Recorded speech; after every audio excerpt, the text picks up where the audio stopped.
तो सही, जब हम बात करते हैं कन्वेंशनल बैंक की या सूदी मामलात की, एक बहुत बड़ा सवाल हमारे तक मुतवज्जह ये होता है कि हम अपनी पूरी मईशत आईएमएफ से या एशियन डेवलपमेंट बैंक से कर्ज़े लेकर या इस तरह से हासिल करते हैं, तो हम उनसे कैसे छुटकारा पाएँगे? तो आप रोशनी डालें कि आईएमएफ से या एशियन डेवलपमेंट से हम जो कर्ज़े लेते हैं और कर्ज़ों पे सूद चला जाता है, जब हम कुछ सालों बाद देखते हैं कि असल कर्ज़ा तो कहीं और ही रह गया, सूद ने उसको माशाल्लाह बहुत ही कोई अलग ही लेवल पे चले जाता है। तो हम उनसे कैसे बच सकते हैं? क्या ऐसा निज़ाम हमारे पास मौजूद है कि हम उनसे भी इस्लामिक बेसिस पे या शरीयत बेसिस पे हम उससे कर्ज़े वगैरह ले सकें? हाँ, ये बहुत अहम सवाल है और बहुत सारे लोगों के दिलों में ये सवाल है और इसका जवाब और इसका हल हमें होना चाहिए, पता होना चाहिए कि इसकी क्या सूरत हाल है। तो मैं ये अर्ज़ करूँ कि अल्हम्दुलिल्लाह इस्लाम के पास एक ऐसा निज़ाम है कि अगर हम जो फ़ॉरेन बोरोइंग्स हैं, चाहे वो आईएमएफ से हो, चाहे वो एशियन डेवलपमेंट बैंक से हो, चाहे वो वर्ल्ड बैंक से हो या किसी और एजेंसी से हो, हम अगर उसको भी शरिया के मुताबिक लेना चाहें तो हम ले सकते हैं, इसका हल मौजूद है। और आज की तारीख़ में तो इसका हल ज़्यादा बेहतर इस्लामिक में है, कन्वेंशनल में नहीं है। यानी जो फ़ॉरेन बैंक्स होते हैं, जब वो इंटरनेशनल लैंडिंग कर रहे होते हैं, किसी मुल्क को दे रहे होते हैं, पाकिस्तान को दे रहे होते हैं, किसी और को दे रहे होते हैं, तो ज़्यादातर उनकी जो फंडिंग होती है या लैंडिंग होती है, वो प्रोजेक्ट बेस्ड होती है।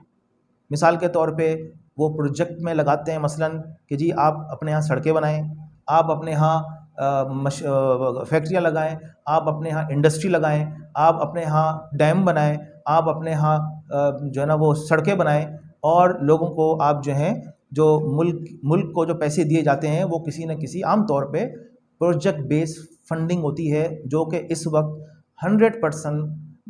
मैं कहूँगा इन तीन इदारों से वो कन्वेंशनल बेसिस के ऊपर हो रही है।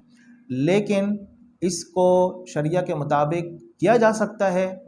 और करना कोई मुश्किल नहीं है। जहाँ तक मेरी मालूमात हैं, आईएमएफ के बाद इस्लामिक प्रोग्राम भी है, वर्ल्ड बैंक के बाद इस्लामिक प्रोग्राम भी है और एशियन डेवलपमेंट बैंक के पास वर्ल्ड इस्लामिक प्रोग्राम भी है और वो बासानी तैयार हो सकते हैं, इसलिए कि जो डेवलपमेंट फाइनेंसिंग होती है उसको सबसे ज़्यादा सूट इस्लामिक फाइनेंसिंग करती है। तो इस्लामिक फाइनेंसिंग एक हल मौजूद है और इसकी मैं आपको एक मिसाल दूं कि इस्लामिक डेवलपमेंट बैंक जो कि जद्दा में जिसका हेडक्वार्टर है, जो कि ओआईसी का तमाम इस्लामी मुल्कों का एक बैंक है और वो इस्लामिक बैंक है, शरिया कंप्लाइंट मुल्कों को फाइनेंसिंग देता है और पाकिस्तान भी उनसे इस्लामी तरीके से शरिया कंप्लाइंट वे में मुराबाहा के ज़रिए से या किसी और इंस्ट्रूमेंट के ज़रिए से फंडिंग ले रहा है। जब एक इंटरनेशनल बैंक जो बहुत सारे मुल्कों को फंडिंग दे रहा है, वो जब शरिया के मुताबिक काम कर सकता है और पाकिस्तान की गवर्नमेंट उनसे इस्लामी तरीके से ले सकती है, तो क्यों कोई और बैंक जो कि इंटरनेशनल हो या डोमेस्टिक हो वो इस्लामी तरीके से नहीं दे सकता? बिल्कुल दे सकता है। सिर्फ एक चीज़ की कमी है, वो हमारी विल की कमी है। अगर आज हमने ये डिसाइड कर लिया